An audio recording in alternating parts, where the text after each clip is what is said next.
Boker Tov, good morning. We continue with our 3-minute daily dose of Torah. We've talked about some elements of Chanukah these past few days. One of the discussions was whether you're permitted to use the light of the menorah or not, and we ultimately concluded that no, you weren't allowed to, but not because the candles themselves were kodesh, but because holy, but because we have to treat our mitzvot with extra respect and dignity, and shouldn't come to disparage our mitzvot by using them for other purposes, like counting money, which was the Gemara's example, the context in which that teaching was put forward. And so you need a ner acheret, you need another light that would be used to provide light for all those purposes. In addition to that, though, the ner acheret was used to actually kindle the lights of the menorah, one candle after the next, because there was a dispute, for example, whether you could light from one candle to the next. Rav and Shmuel disagreed about that, it seems.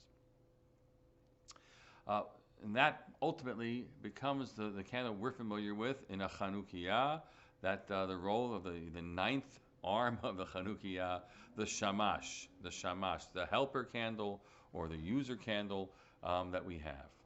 And I always look back, remember a story in my life, and Susie and I were there as proud parents in Westchester Day School one year for the Chanukah play, and our son Ari, who is now a mature adult, was in the play, and we were watching the play as it's unfolding, and then Ari was somewhat impulsive at certain points in time.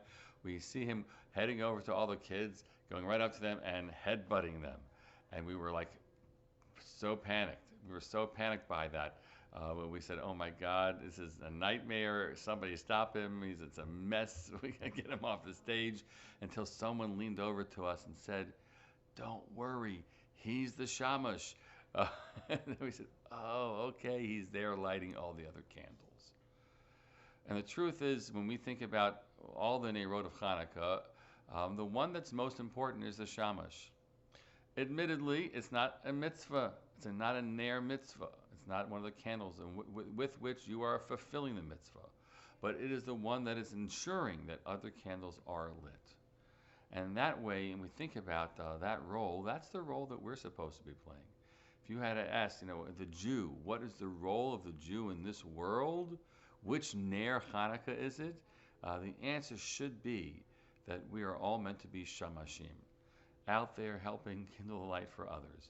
And that can be understood and applied in the spiritual sense, but in so many other ways, the ones who are helping make this world different, better, safer, healthier, cared for, that is the Jew as the Shamash, and the rest of them, and teaching everyone in the world to be a Shamash to somebody else.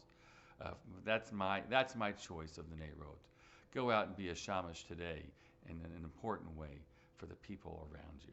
Have a great day, and Chanukah Sameach.